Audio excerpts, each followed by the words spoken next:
Start recording. अच्छा ठीक है। अब हमने क्या क्या पढ़ लिया था? हमने ग्रुप 70 तो पूरा कंप्लीट कर लिया है। ठीक है, हमें बस पासवर्ड क्वेश्चंस देखने थे। ठीक है, वालेकुम अस्सलाम मरियम। एंड इसको कंप्लीट करते हैं। ठीक है, ये हमने कर लिया था। I think I gave you one question as homework. पहले ये क्वेश्चन जो है वो हम देख लेते हैं। अच्छा, successive ionization energies for the same for the elements fluorine to bromine are shown on the graph। ठीक है नी? तो सक्सेसिव आयनाइजेशन एनर्जीज दी हुई है फ्लोरीन टू ब्रोमीन की। ठीक है, फ्लोरीन की भी दी हुई है सक्सेसिव आयनाइजेशन एनर्जीज, क्लोरीन की भी सक्सेसिव आयनाइजेशन एनर्जी दी है, और ब्रोमीन की भी सक्सेसिव आयनाइजेशन एनर्जीज आपको दी हुई है। Explain why the first ionization energies decrease down the group. तो बोल रहे हैं भाई फ्लोरीन से क्लोरीन की कम क्यों है और ब्रोमीन की क्लोरीन से क्यों कम है? ये क्यों हो रहा है? Why is the first ionization energy decreasing down the group? ठीक है, यहाँ पे मतलब basically they talking about the first. हाँ, तो वो देख रहे हैं, वो बोल रहे हैं कि भाई ये बता दो कि ये जो डिक्रीज आ रहा है वो डिक्रीज क्यों आ रहा है। Right, so what do we know about this? हमें सबको पता है कि भाई हमें तीन चीजें इसमें लिखनी होती हैं। वी हैव टू मेंशन, वालेकुम अस्सलाम वफा, इतना लेट क्यों भाई? We have to mention nuclear charge, we have to mention shielding, we have to mention atomic radius के साथ हो रहा है। तो down the group the nuclear charge increases और decreases? Down the group nuclear charge increase करता है या डिक्रीज करता है? न्यूक्लियर चार्ज इंक्रीज करता है। और shielding down the group increase करती है डिक्रीज करती है? शील्डिंग डाउन द ग्रुप भी इंक्रीज करती है। तो एज अ रिजल्ट क्या होता है? न्यूक्लियर चार्ज और शील्डिंग जो है एक दूसरे को काउंटरैक्ट, एक दूसरे को कैंसिल आउट कर देते हैं। देन एटॉमिक रेडियस इंक्रीज करता है डिक्रीज करता है? एटॉमिक रेडियस भी इंक्रीज कर रहा होता है, बिकॉज इनर शेल इलेक्ट्रॉन्स आपके, इनर शेल्स आपके बढ़ते चले जा रहे हैं। So what is going to happen as a consequence? It is going to become easier to lose an electron. ठीक है Anas, it is going to be easier to lose an electron, and therefore the first ionization energy के लिए जो आपको energy चाहिए है चिकरी, that decreases. Very good Mariam and all of the rest of the people जिन्होंने जवाब दिए। अच्छा, explain why there is an increase in the successive ionization energies of fluorine. तो फ्लोरीन की सक्सेसिव आयनाइजेशन एनर्जीज को अगर हम देखते हैं तो उनमें इंक्रीज आ रहा है। Can you give me reasons why एक इलेक्ट्रॉन, फिर दूसरे इलेक्ट्रॉन को जब रिमूव किया तो ज्यादा एनर्जी चाहिए थी, फिर तीसरे इलेक्ट्रॉन के लिए और ज्यादा चाहिए थी, चौथे के लिए और ज्यादा, पांचवे के लिए और ज्यादा। So why is the successive ionization energies of fluorine increasing? क्या रीजंस हो सकते हैं इसके? When we remove electron, positive charge are more stronger. Yes, exactly. Increased nuclear charge on the remaining E. Yes, very good. So इसको लिखते हैं कि as electrons are removed, as electrons are removed, the protons, uh, uh, the number of protons becomes greater than the number of electrons, right? So the number of protons becomes greater than the number of electrons। तो एक तो ये होता है कि जो वो जो एज अ होल है, जो न्यूक्लियस है वो पॉजिटिवली चार्ज, तो उसका तो वही रह रहा है, लेकिन इलेक्ट्रॉन जैसे आप कम करते जा रहे हो तो द प्रोटॉन नंबर पर इलेक्ट्रॉन्स ठीक दैट इज इंक्रीजिंग, राइट? तो अब इलेक्ट्रॉन्स कम है और प्रोटॉन उनको ज्यादा दूर से खींच रहे होंगे। So one of the reason is that. दूसरा कोई और रीजन मैंने आपको पढ़ाया हो? Have we gone over any other reason apart from this? Fewer inner shell left? नहीं। अच्छा, लेट्स गो ओवर दिस दोबारा से, ठीक है, क्योंकि काफी कम आता है question. So just to make you recall what is basically happening. ठीक है, लेट्स जस्ट से ये न्यूक्लियस है and I am just drawing the valence shell. ठीक है, yes Anka, something like this, something like that, yes exactly something like that. तो atomic radius also decreases, and what is the reason for it decreasing? तो मैं ये दिखा रहा हूँ, ये मैं आपको सिर्फ वैलेंस शेल दिखा रहा हूँ। ठीक है, I am not showing the inner shell, मैं सिर्फ वैलेंस शेल दिखा रहा हूँ। तो क्या होता है, एक तो ये होता है कि जब आप एक एक इलेक्ट्रॉन यहाँ से रिमूव कर रहे हो, ठीक है, व्हेन यू रिमूविंग एक एक इलेक्ट्रॉन यहाँ से, यू डिलीटिंग इलेक्ट्रॉन, उसको बाहर फेंक दिया आपने उठा के, तो क्या हो रहा है, इन सब इलेक्ट्रॉन्स, अब जो प्रोटॉन नंबर है वो ज्यादा हो चुका है इलेक्ट्रॉन्स नंबर। तो क्या होगा, अब ये एक एज अ होल ये एक पॉजिटिवली चार्ज ले लेगा, ये पूरा एक आयन बन जाएगा, पॉजिटिव आयन। तो इसमें से सक्सेसिव इलेक्ट्रॉन्स निकालना थोड़ा मुश्किल हो जाएगा, right? Because the electrons are going to be attracted to this positive ion. The number one reason is this. दूसरा रीजन क्या होता है कि जैसे जैसे आप इलेक्ट्रॉन्स रिमूव करते जाते हो ना, तो इनकी आपस की रिपल्जन जो है ना वो कम होती जाती है, राइट? बिकॉज अब इलेक्ट्रॉन्स कम है, सो इनकी आपस की रिपल्जन जो है वो कम होती जा रही है, ठीक है। Let's whoops. So when the electrons are repelling each other lesser, तो क्या होगा आपके पास, तो आपके पास ये होता है, एक second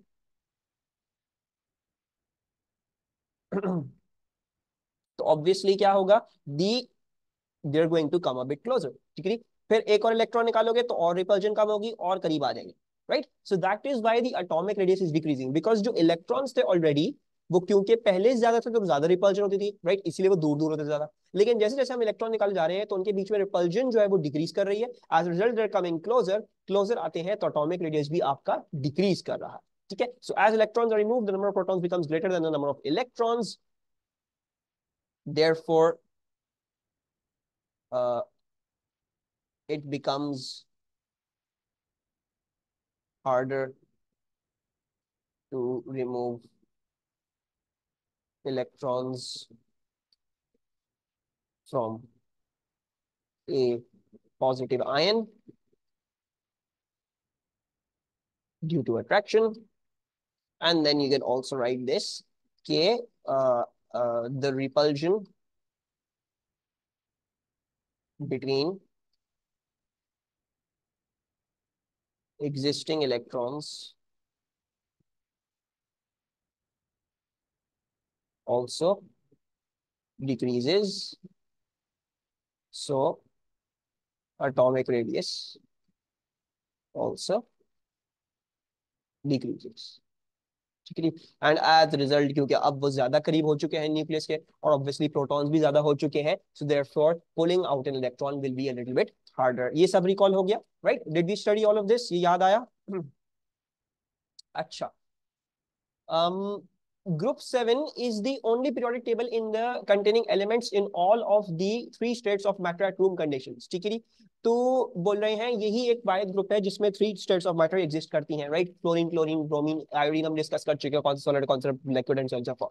state and explain in terms of intermolecular forces the trends in the boiling points of the elements down group 7, ठीक है। तो हमने इसकी बड़ी लेंथी डिस्कशन करी थी यहाँ पे, we did this lengthy discussion over here.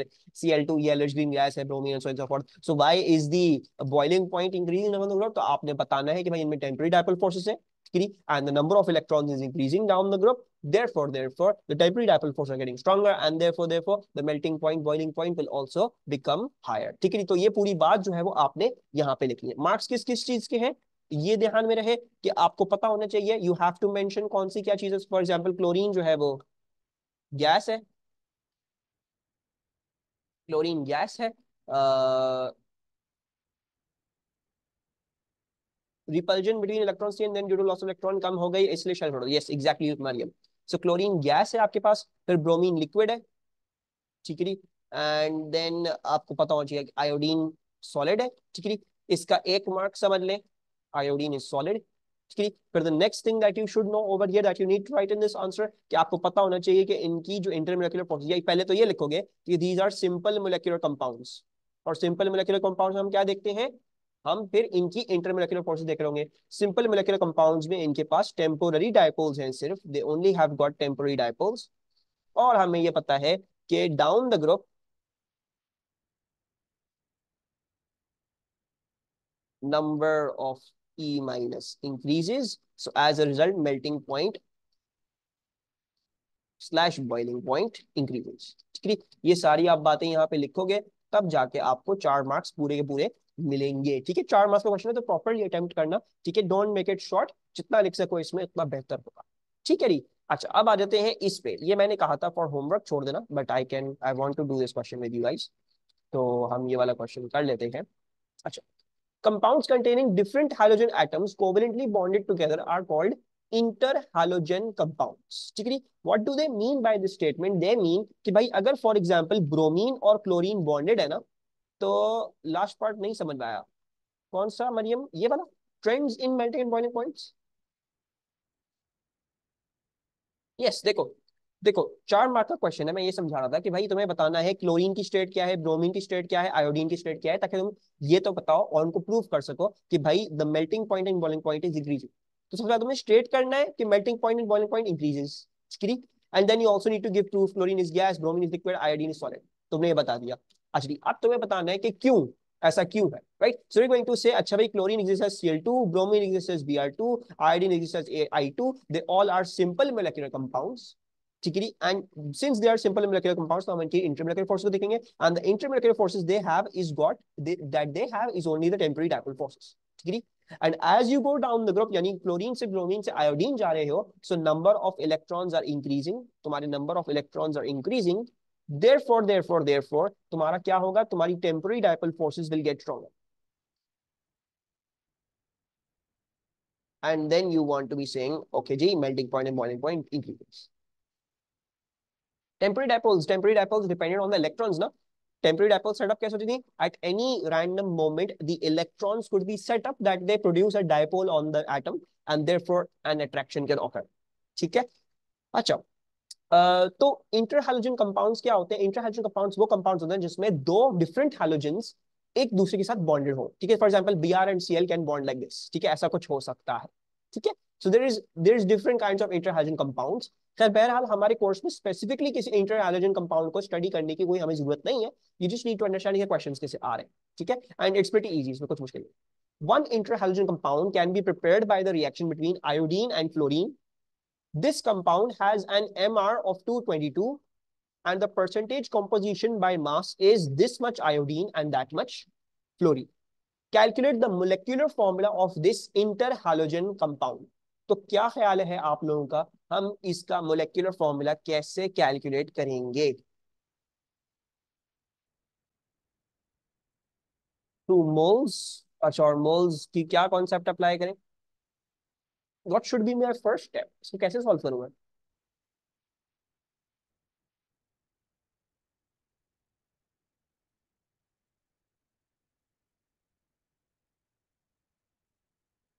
Equation?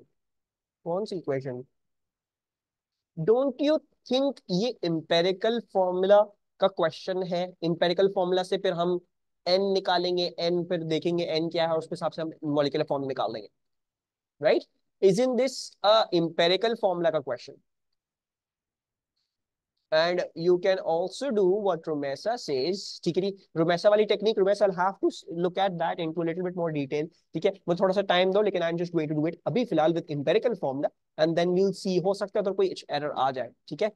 अच्छा, so empirical formula के हिसाब से क्या होगा, हमें पता है हमें क्या करना होता है, हमें F2I का देखना होता है कि भाई इनका मोल रेशियो क्या है, सिंपलेस्ट मोल रेशियो क्या है, उससे इंटरमोलेक्युलर फोर्स, सॉरी इंटरमोलेक्युलर इंपेरिकल फॉर्मूला देता है। तो फ्लोरीन जो है वो 42.8% है और आयोडीन जो है वो 57.2% है, ठीक है? 57.2% ये है। हम परसेंट को इसको क्या कहते हैं, हम ग्राम्स ही कहते हैं, ठीक है? बिकॉज अगर 100 ग्राम्स है तो 100 ग्राम्स 42.8 ग्राम्स ये हो गया, 57.2 ग्राम्स ये हो जाएगा। फिर हम क्या करते थे, we used to find out the moles, what are the amount of moles of both of these. तो फ्लोरीन का AR जो है वो as according to your periodic table that is 19, और आयोडीन का जो AR है according to your periodic table is, wait I have to see that in the periodic table, I think it's 137.3. Not sure. Iodine. Well, yeah.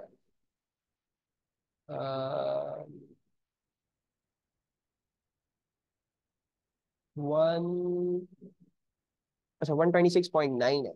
126.9। Let's take 126.9। ठीक है, 126.9 है। Can you give me the answers to these both? ठीक है, क्या आ रहे हैं इनके moles में, क्या आंसर आ रहा है?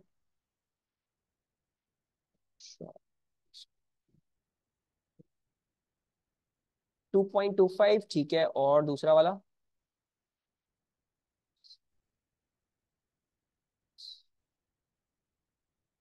दोनों का 2.25 आ रहा है।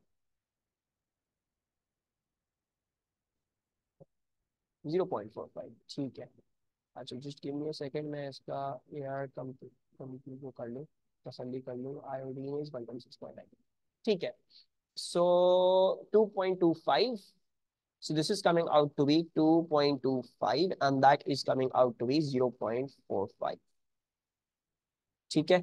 बेटर होगा अगर आप थोड़ा सा और ले लो। आई थिंक 2.252 आ रहा है, एक बच्चे ने मुझे दिया है, और 0.4507 आ रहा है मास के अकॉर्डिंगली, ठीक है? Then we have to find out the simplest ratio. Simplest ratio कैसे निकालते थे? How do I convert this into the simplest ratio?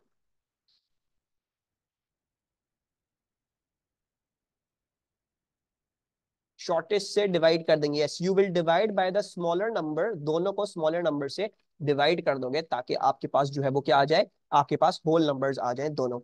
ठीक है। Yes, so this comes out to be, हमारे पास क्या रहता है, ये तो 1 हो जाएगा।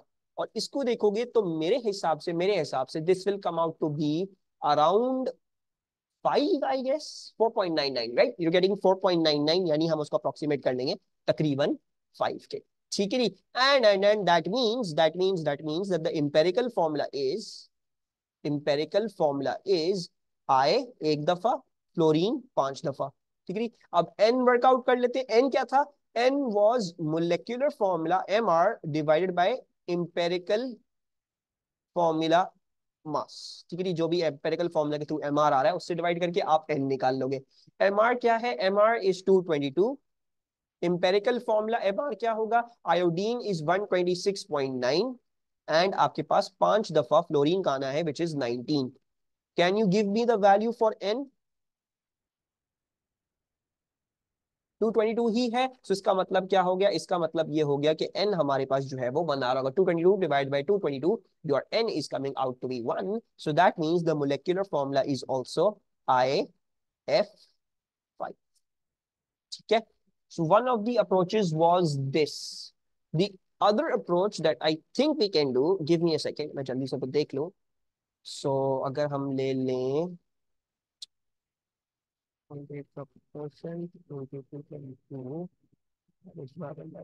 या the other way to do this, alternate तरीका भी है इसका। ठीक है। If someone wanted to do it like this, जो रुमेसा ने हमें बोला। ठीक है, रुमेसा ने क्या बोला भाई, आपको परसेंटेज कॉम्पोजिशन बाय मास दी है, आपको ये बताया हुआ कि 222 का 42.8% क्या है? फ्लोरीन है, right. So we know that 222 का 42.8% is the percentage of fluorine, यानी मतलब is the basically the amount of fluorine in this compound. ठीक है, जो भी इसमें फ्लोरीन है, तो let's just say that would be fluorine. ठीक है, फ्लोरीन का mass in this compound whatever that is. तो आप जब ये निकालते हो तो हमारे पास क्या आता है? 222 इंटू 42.8 का percent, so that comes out to be 95.016, that is the fluorine का मास। अब अगर मुझे ये निकालना है कि ये कितने फ्लोरीन के बराबर होगा, तो मुझे इस चीज को डिवाइड करना पड़ जाएगा बाय फ्लोरीन का AR. I have to divide by इतना मास है सारे फ्लोरीन्स का, तो कितने फ्लोरीन्स है, मैं एक फ्लोरीन के मास से डिवाइड कर लूंगा which is the AR of fluorine to get that number. So we are getting that there shall be 5 fluorines. And then similarly 222 का अगर मैं 57.2% निकालूंगा, तो मेरे पास क्या आता है? मेरे पास आता है 222 इंटू 57.2, और इसका percent that is coming out to be 126.984। And then अगर मुझे ये निकालना है, क्या है? ये आया आयोडीन का मास। अगर मुझे ये निकालना है कि कितने आयोडीन थे जिन्होंने ये मास बनाया है, तो मुझे इसको डिवाइड करना पड़ जाएगा बाय आयोडीन का एआर। और आयोडीन का एआर क्या होता है? 126.9 ही होता है। तो तकरीबन तकरीबन ये 1 आयोडीन के ही बराबर आ जाएगा। सो देयरफॉर आप यहां से डायरेक्टली भी निकाल सकते थे कि आपका मोलेकुलर फॉर्मूला जो है वो IF5 आ रहा है। तो ये एम्पेरिकल फॉर्मूला समझ लो, इसका एक डिफरेंट वे है कि this could have also been solved through this way. ये समझ में आया ऊपर वाला तरीका? And Rubaisa, your approach was absolutely correct. Sir, mole empirical formula कहाँ से आया in the first working? Mole, mole क्या मतलब? Mole empirical formula, I don't understand that.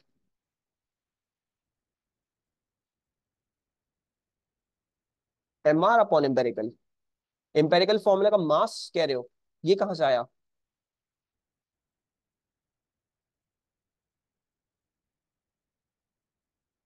ये मोल्स नहीं है, ये मोल्स नहीं है, ये मोल्स नहीं है। अच्छा, सबसे पहले तो ये मोल्स नहीं है। ठीक है, ये बेसिकली ऐसे होता है ना कि अगर आपको मोलेक्युलर फॉर्मूला निकालना है, आपका मोलेक्युलर फॉर्मूला क्या होता है? आपका मोलेक्युलर फॉर्मूला होता है आपका एम्पेरिकल फॉर्मूला टाइम्स एन। तो ये वो एन है, ये मोल्स नहीं है। ठीक है। So I into n and F5 into n, ये होता है ना मोलेकुलर फॉर्मूला, इंपेरिकल फॉर्मूला का टाइम्स एन है। तो बेसिकली ये एन निकाला है हमने। और इंपेरिकल फॉर्मूला का मास कहाँ से आया? आयोडीन का 126.9, और फ्लोरीन 5, फ्लोरीन का 5 × 19, ठीक है। तो जो इंपेरिकल फॉर्मूला जो मुझे मास बता रहा था वो मैंने ऐड अप कर लिया और मैं देख लिया 220 को डिवाइड बाई 222 करना पड़ गया, 1 आ गया मेरे पास। ठीक है अनका, ठीक हो गया। Another interhalogen compound has the formula ICl. Draw a dot and cross diagram of a molecule of this compound showing outer electrons only. Explain whether or not you would expect this molecule to be polar. तो क्या आप मुझे suggest कर सकते हैं कि मैं इसको ICl को कैसे बनाऊंगा? Any idea? इन दोनों के बीच में कितने बॉन्ड्स आएंगे, चिकरी, और कोवेलेंट है, डेटिव है, क्या है क्या नहीं? Iodine +1 Cl-1 covalent, I greater in size. So Mariam, why have you given me the charges on plus on chlorine and iodine? One covalent bond. Yes, mass. It's going to be a pretty simple compound. जैसे ClCl होता है ना, जैसे ClCl होता है तो ClCl में क्या होता है, एक ही शेयरिंग होती है ना। तो अभी भी क्या है, अभी भी एक हैलोजन ही बॉन्ड कर रहा है with another halogen. There is still one halogen that is bonding with another halogen. तो क्या होगा, इसका भी प्रीटी सिंपल है कि जैसे ClCl बनाया करते थे। अब सिर्फ ये है फर्क कि अब आयोडीन है एक, और दूसरा वाला क्या है, दूसरा वाला क्लोरीन है। Iodine obviously bigger in size है तो आयोडीन को थोड़ा सा बड़ा बनाएगा। इन दोनों के बीच में एक सिंगल कोवेलेंट बॉन्ड आएगा, बिकॉज दोनों की अपनी, अगर अपने इन दोनों को जो है वो अपना वैलेंस शेल पूरा करना है तो इनको एक एक इलेक्ट्रॉन चाहिए। तो क्लोरीन अपना एक इलेक्ट्रॉन देगा, आयोडीन अपना एक इलेक्ट्रॉन देगा। Then also complete the diagram, you have to show all valence electrons. So 1 2 3 4 5 6 7 8, and then 1 2 3 4 5 6 and then 7 8। No, you can not give the charges in the covalent bond. ठीक है, you can not, covalent bond में कोई charges नहीं होते। हाँ, अगर तुम partial positive partial negative लिखना चाह रहे हो तो वो सही है, ठीक है। बट अगर वो पूछे तो बनाओ, वरना पार्शियल नेगेटिव पार्शियल पॉजिटिव भी बनाने की जरूरत नहीं है। तो अगर इक्वेशन में हो एंड चार्ज करें हो oxidation numbers, oxidation numbers, oxidation इसका मतलब ये नहीं है कि देखो, ऑक्सीडेशन नंबर्स का मैंने पहले बताया था कि इसका मतलब ये नहीं है कि इलेक्ट्रॉन बकायदा इधर से उधर ट्रांसफर हुआ।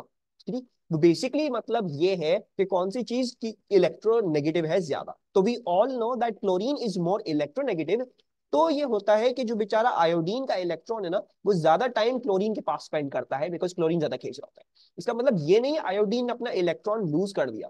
इसका मतलब बस ये है कि वो क्लोरीन के पास ज्यादा टाइम गुजार रहा है। तो chlorine relatively is -1 to iodine which is +1. Chlorine gained control of 1 electron, iodine बेचारा lost control of 1 electron। लेकिन इसका मतलब ये नहीं है कि पूरा पूरा शेयरिंग हो गई, कोवलेंट बॉन्डिंग में ऑक्सीडेशन नंबर्स आ सकते हैं। ठीक है, then they are asking you explain whether or not you would expect this molecule to be polar. तो मॉलिक्यूल पोलर होगा या नहीं होगा? Yes, exactly. So it will be polar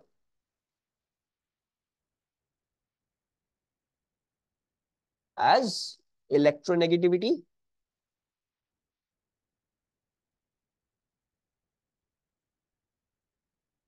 of chlorine is higher than iodine. It will be polar as the electronegativity for chlorine is higher than iodine. So basically ये chlorine क्या कर रहा होगा, delta negative का charge ले रहा होगा, और ये आयोडीन जो है वो डेल्टा पॉजिटिव चार्ज ले रहा होगा। ठीक है, so that's something that would be going on over here. अब आ जाते हैं यहाँ पे, some reactions involving chlorine and its compounds are shown in the reaction scheme below. तो Cl2 कोल्ड एनए से रिएक्ट करो तो ये बन जाता है, हाइड्रोजन के साथ रिएक्ट करो तो Y बन जाता है अंडर यूवी लाइट, को हॉट एनए से रिएक्ट करो तो ये बन जाता है इसकी। फिर ये जो भी बना है y को बबल इनटू वाटर कर दो तो समथिंग ये बनता है, एंड देन एक जन रिएक्शन कर दो तो z बनता है। ठीक है जी, so can you give me the formula for W? W क्या है? Cl2 को जब मैंने रिएक्ट किया with cold NaOH, yes it was sodium chlorate 1 NaClO। Yes, बिल्कुल सही है। अगर मैं हॉट NaOH के साथ रिएक्ट कर रहा हूं, X बन रहा है, X क्या था? NaClO3। Yes, perfect. और अगर मैं आपको बोलूं कि मुझे जो ये दो रिएक्शंस हुए हैं, can you describe these reactions, can you describe these reactions in one word? ये कैसे रिएक्शंस थे?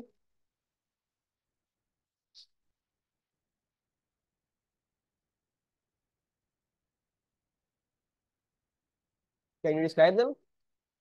These were disproportionation reaction. Yes, not acid base, disproportionation reactions थे. NaCl में -1, इस NaClO में +1, NaCl में -1, NaClO3 में +5 होता है क्लोरीन की oxidation state. So it was simultaneously oxidizing and reducing. अच्छा, Cl2 को अगर मैं H2 गैस के रिएक्ट कर दूं in the presence of UV light, Y बनता है. Y क्या होगा?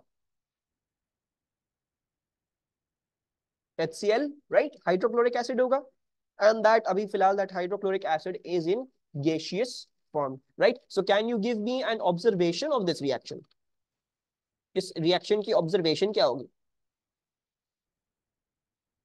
स्टीमी फ्यूम्स, आपको व्हाइट HCl के जो है वो कुछ मिस्टी स्टीमी फ्यूम्स नजर आना शुरू हो जाएंगे.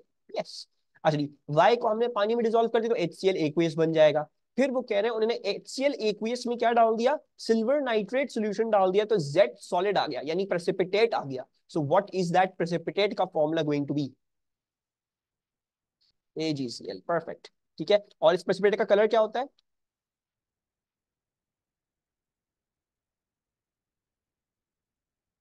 व्हाइट होता है. Yes, AgCl is white in colour. और ये कंफर्म कैसे करेंगे कि ये AgCl का ही प्रेसिपिटेट था?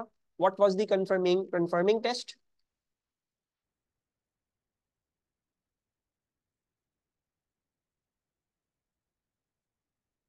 अमोनिया. और हम एक्वियस अमोनिया डालेंगे तो फिर क्या उस पे क्या प्रूव होगा?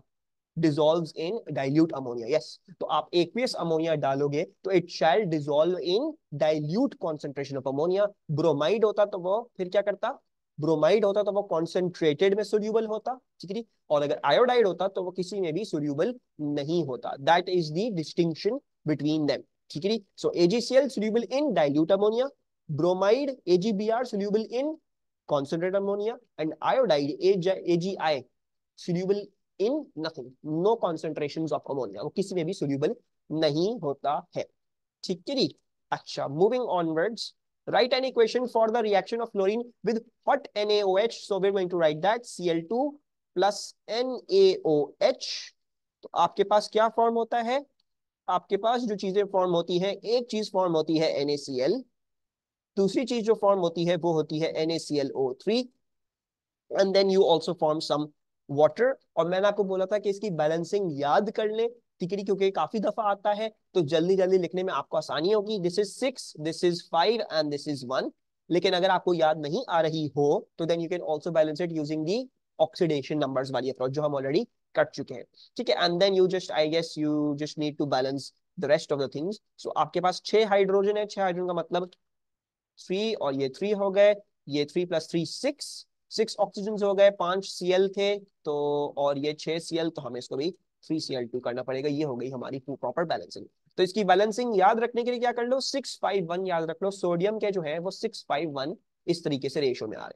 State the oxidation numbers of fluorine at the start and at the end of reaction into. तो एट द स्टार्ट क्या होगा क्लोरीन का ऑक्सीडेशन नंबर? 0. सो स्टार्ट पे इसका ऑक्सीडेशन नंबर वो 0, और एंड में एक ऑक्सीडेशन नंबर इसका -1 है. ये कहां पे है? NaCl में है. ठीक है. और दूसरा ऑक्सीडेशन नंबर इसका +5 होता है इन NaClO3. ठीक है. आई थिंक आराम से कर लोगे calculation. I am just going to go over this parts जल्दी से. फिर बोल रहे हैं write an ionic equation for the reaction of Y with AgNO3 aqueous include state symbols. तो बोल रहे हैं HCl जो AgNO3 के साथ रिएक्ट करा है इसकी आयोनिक इक्वेशन हमें बना के दे दो. तो can you try and right me the ionic equation for the reaction of hydrochloric acid with silver nitrate solution. नहीं मरियम. ओके, सो इसकी आयोनिक इक्वेशन क्या होगी? HCl is reacting with AgNO3 and we know it's forming AgCl plus HNO3. Now you need to ask your questions. कौन कौन सी चीजें solution में dissociate करेंगी? HCl dissociate करेगा. हाँ बिल्कुल डिसोसिएट करेगा. H plus plus Cl minus. AgNO3 dissociate करेगा. Yes, it's a soluble salt, so it will dissociate. Ag plus plus NO3 minus. What is going to happen then? Then we know AgCl does not dissolve, so ये AgCl as it is रहेगा, और HNO3 is going to dissociate in aqueous solution, तो ये बन जाएगा ये. ठीक है. So this is this. You can see H plus cancel, NO3 minus cancel, and then your Cl minus plus Ag plus will equals to AgCl. This is the answer to this question. ठीक है, अब आ जाते हैं हम last question पे for group 17। इसको नमाज से पहले करने की कोशिश करते हैं ताकि हम फिर नमाज के बाद एक नया चैप्टर देख सकें briefly. The elements of group 7 of periodic table show variation in their properties. Complete the table below stating the color of each element in its normal state at room temperature. Chlorine का colour क्या होता है room temperature पे?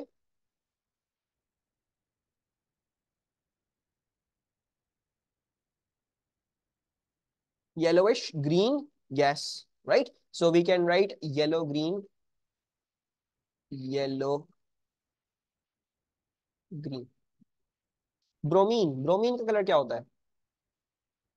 Red brown,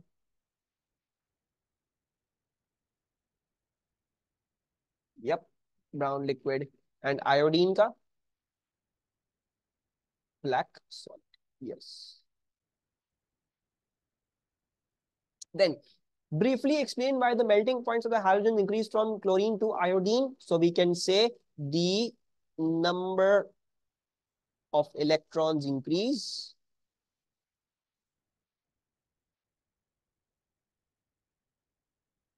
therefore the strength of the temporary dipole forces increases,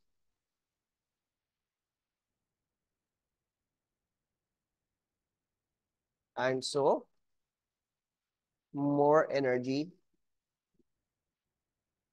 is required to melt slash boil, right? So this is the answer to that. The halogens form many interhalogen compounds in which two different halogens are combined. One such compound is bromine monochloride, BrCl. Complete the electronic configurations of chlorine and bromine. So I am putting the periodic table in front of you. You need to complete the electronic configurations for chlorine and bromine. ठीक है, तो आपके सामने अभी फिलहाल ये से रख रहा हूं। मुझे क्लोरीन की भी देख के बताएं और ब्रोमीन की भी देख के बताएं कि इसकी क्या होगी electronic configuration, chlorine and bromine. देखो, अच्छा, विल डिस्कस दैट। अच्छा, so basically yes, you guys are all correct. ठीक है, इसको थोड़ा सा नीचे भेज रहा हूँ, ठीक है, यहीं पे इसके साथ पहले लिख लेते हैं, फिर इसको डिलीट कर देंगे यहाँ से। अच्छा, so how are we going to write for chlorine? Period 1, 1s2, 2s2, 2p6, 3s2, 3p5, right? So I'm going to write it like this: 1s2, 2s2, 2p6, 3s2, 3p5। ये आ गई हमारे पास क्लोरीन की। Than bromine की क्या है? 1s2, 2s2, 2p6, 3s2, 3p6, 4s2। Then D block आता है, d block takes one number अब पहले का, तो ये हो जाएगा instead of 4d10 this shall be 3d10 and then 4p5, right? So the complete electronic configuration for bromine is going to be 1s2, 2s2, 2p6, 3s2, 3p6, 4s2, then 3d10, right? Not 4d10 because d block एक number पीछे के लेता है, so 3d10 and then we had 4p5. So this is going to be the electronic configurations for both of them, ठीक है? और जहां तक बात वो थी कि जो anomalous configurations आपको याद रखनी है, those are only for chlorine and sorry chlorine के अंदर, only for copper and chromium, ठीक है? तो सिर्फ उसी में याद रखना है और किसी के लिए आपको याद नहीं रखना है। सो draw a dot and cross diagram of the BrCl molecule, show outermost electrons only। तो I think this is also going to be pretty easy. अभी देखा जैसे ICl बनाया था वैसे ही आई थिंक जो है वो क्या होगा, BrCl होगा, right? So it's going to be one covalent bond between them, और जो है वो इस तरीके से आपने इनके वैलेंस इलेक्ट्रॉन्स जो है वो दिखा देने कि भाई ये कंप्लीटली इस तरीके से फुल हुए में है, ठीक है? आई think this is pretty easy PG.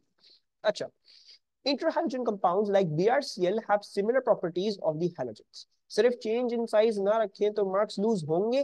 देखो आयोडीन वाले में तो मार्क्स लूज होंगे because iodine is significantly bigger than chlorine, तो आई वुड एडवाइज इसमें तो बनाओ, ठीक है? लेकिन हो सकता है या मोस्ट प्रॉब्ली हो सकता है एग्जामिनर मार्क्स वहां पे डिडक्ट ना करे, ठीक है। सिमिलरली ओवर हियर, यहाँ पे मोस्ट प्रॉब्ली हो सकता है एग्जामिनर मार्क्स डिडक्ट ना करे, but it's better to be guard, ठीक है। तो मोस्ट प्रॉब्ली नहीं करेगा, लेकिन आई वुड स्टिल रिकमेंड के दिखा के आओ प्रॉपर जो है वो करके आया करो, ठीक है। कोई भी मौका नहीं दिया करो उसको मार्क्स काटने का। Intrahalogen compounds like BrCl have similar properties to the halogens. By considering your answers A and B, predict the physical state of BrCl at room temperature. Explain your answer. तो आपने A और B में कुछ answers दिए थे, ठीक है। You gave some answers in A and B. Can you predict the physical state of BrCl at room temperature? ये कैसा दिखेगा हमको? Yes, तो देख लेते हैं भाई। BrCl, how many electrons is BrCl going to have, इसकी कैलकुलेशन कर लेते हैं। तो 2 + 2 4, 4 + 6 10, 10 + 2 12, 12 + 5 17। तो क्लोरीन के अंदर 17 इलेक्ट्रॉन्स होते हैं, और ब्रोमीन के अंदर कितने इलेक्ट्रॉन? 2 + 2 4, 4 + 6 10, 10 + 2 12, देन दिस इज 18 20 30 35, ठीक है। So chlorine has 17 electrons and bromine has 35 electrons. इन दोनों को जब आप ऐड अप करोगे, when you add them both, so the answer that you're getting is 52 electrons, right? You're getting 52 electrons, ठीक है। अच्छा, अब एक Cl2 में कितने इलेक्ट्रॉन्स होंगे? 17 + 17 यानी 34 इलेक्ट्रॉन्स होंगे। और एक Br2 में कितने इलेक्ट्रॉन्स होंगे? आपके पास 35 + 35 यानी 70 इलेक्ट्रॉन्स होंगे। यानी ये इन दोनों के कहीं मिड में आ रहा है। And yes, it's going to be most probably going to be a gas, because liquid बनते हैं तो जाके बनते हैं एट ब्रोमीन के इलेक्ट्रॉन्स पे, ठीक है। ये काफी क्लोज है, अभी इतना दूर नहीं आया है, ब्रोमीन के करीब नहीं है, ठीक है, somewhere in the middle. So it's going to exist as a gas because its number of electrons are way smaller than bromine still, ठीक है। तो यहाँ पे हम लिख लेते हैं the physical state is going to be a gas, and the reason for that is going to be के BrCl number of electrons in BrCl is less than Br2, okay, so its intermolecular forces, sorry, so its temporary dipoles, intermolecular force बहुत specify करेंगे, so its temporary dipole forces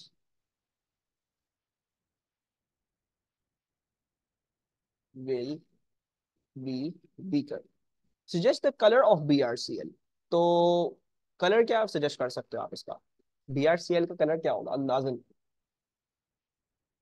orange, yes. Yellow green जब red brown के साथ मिलेगा, ठीक है, when yellow green plus जो है वो रेड ब्राउन आपके पास मिलेगा, तो थोड़ा सा ब्राउन जो है वो हल्का हो जाएगा, it will become, yes, it will become lighter shade of brown, typically somewhere around orange के शेड में ये घुस जाएगा, ठीक है। Cl2 and BrCl each react with aqueous potassium iodide. Describe what would be seen when Cl2 is bubbled through aqueous Ki for several minutes. So जब Cl2 aqueous potassium iodide के through bubble होगा, तो initially आपको क्या दिखेगा, और after several minutes आपको क्या दिखेगा? पर्पल फ्यूम्स ना, नॉट पर्पल फ्यूम्स, नहीं नहीं नहीं। Cl2, construct an equation. Cl2 को जब मैं रिएक्ट कर दूंगा with potassium iodide, we all know that Cl2 is going to displace potassium iodide from its salt. तो हमारे पास क्या फॉर्म हो जाएगा? हमारे पास KCl फॉर्म हो जाएगा, right. And the other thing is going to be iodine जो है वो यहाँ से लिबरेट आउट हो चुका होगा। सो आयोडीन जो है वो एक्वियस फॉर्म में आ चुका होगा, ये भी एक्वियस फॉर्म में है, ये भी एक्वियस फॉर्म में है, और ये हमने गैस फॉर्म में डाला है, जो भी व्हाटएवर, ठीक है जी। So what's going to happen, अच्छा इसको बैलेंस भी कर लेते हैं, मेरे ख्याल से ये इस तरीके से बैलेंस हो जाएगी, ठीक है। And yes, the solution going to turn from colourless solution to a brown solution, iodine dissolved है, ठीक है, गैसियस फॉर्म में नहीं है, तो पर्पल वेपर नहीं होगा। So initially brown solution forms, initially brown solution forms, ठीक है। what is going to happen after several minutes, जब हम अगर ये चीज several minutes के लिए करते रहे करते रहे करते रहे, तो आपका क्या ख्याल है क्या होना चाहिए? color darkens, अच्छा, I think we can do a bit better, darker solution. थोड़ा और सोचो, मतलब सेवरल मिनट्स से सोचो, टाइम बहुत ज्यादा गुजर रहा है, तो और जो आयोडीन है उसकी कॉन्सेंट्रेशन सॉल्यूशन में बढ़े चल जा रही है, बढ़े चल जा रही है, बढ़े चल जा रही है। So what is going to happen after several minutes?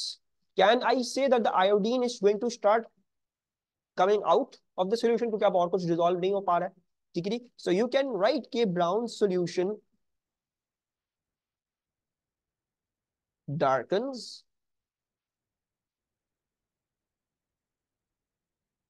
to a great extent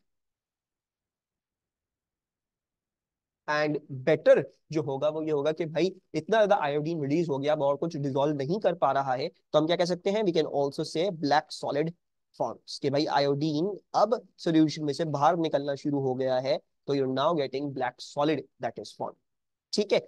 Suggest an equation for the reaction that occurs between BrCl and aqueous Ki। तो ब्रोमीन क्लोराइड यानी BrCl और aqueous Ki के बीच में जो reaction हो रहा है, क्या आप उसकी इक्वेशन मुझे सजेस्ट करके दे सकते हैं? वेरी गुड अनका। सो इसका जो आंसर है वो सिंपली ये है कि BrCl is going to react with I2 sorry Ki, तो क्या होगा, क्लोरीन भी डिस्प्लेस करेगा आयोडीन को इसकी सॉल्ट से, और ब्रोमीन भी डिस्प्लेस करेगा आयोडीन को उसकी सॉल्ट से। सो बेसिकली एक सॉल्ट बन जाएगी KBr की जब ब्रोमीन ने आयोडीन को डिस्प्लेस किया, और एक सॉल्ट बन जाएगी आपके पास जब क्लोराइड ने आयोडीन को जो है वो डिस्प्लेस किया, तो KCl भी बन जाएगी, और बेचारा आयोडीन दोनों के हाथों मजबूरन उसको लीव करना पड़ जाएगा, तो आयोडीन एक्वियस में रिलीज हो जाएगा, ये दोनों एक्वियस सॉल्ट्स बन जाएंगी, एंड दिस इज एक्वियस, और ये जो भी हमने जिस भी फॉर्म में डाला, ठीक है। बहरहाल I don't know the state, तो मैं इसको रहने देता हूँ, इसकी स्टेट लिखा दफा करते हैं, वी कैन इग्नोर दिस, हमें BrCl की स्टेट नहीं पता बिकॉज नॉन कंपाउंड। सो ये हो जाएगा हमारा रिएक्शन। फर्दर आपको क्या करना है, आपको थोड़ी सी जो है वो बैलेंसिंग करनी पड़ेगी, तो मेरे ख्याल से अगर मैं 2Ki यहाँ पे लगा दूंगा तो ये बैलेंस भी हो जाएगा। How do Cl2 and BrCl behave in these reactions, तो आपने जो ये ऊपर दो रिएक्शंस लिखे हैं, इन केसेस में कैसे बिहेव कर रहे हैं ये, what do you call Cl2 and BrCl in these reactions, क्या बोलेंगे हम इनको, what are they behaving as? Yes, so they are behaving as oxidising agents, they are behaving as oxidising agents. बेचारा आयोडीन उसको -1 से लेके 0 तक क्या कर दिया, ऑक्सीडाइज कर दिया, दे ऑक्सीडाइज इट फ्रॉम -1 टू 0, ठीक है जी। दोनों ने जो है वो यही काम किया आयोडीन के साथ, तो you can say that they are acting as oxidising agents, दूसरी स्पीशीज को क्या कर रही हैं, ऑक्सीडाइज कर रही हैं। Is this question clear?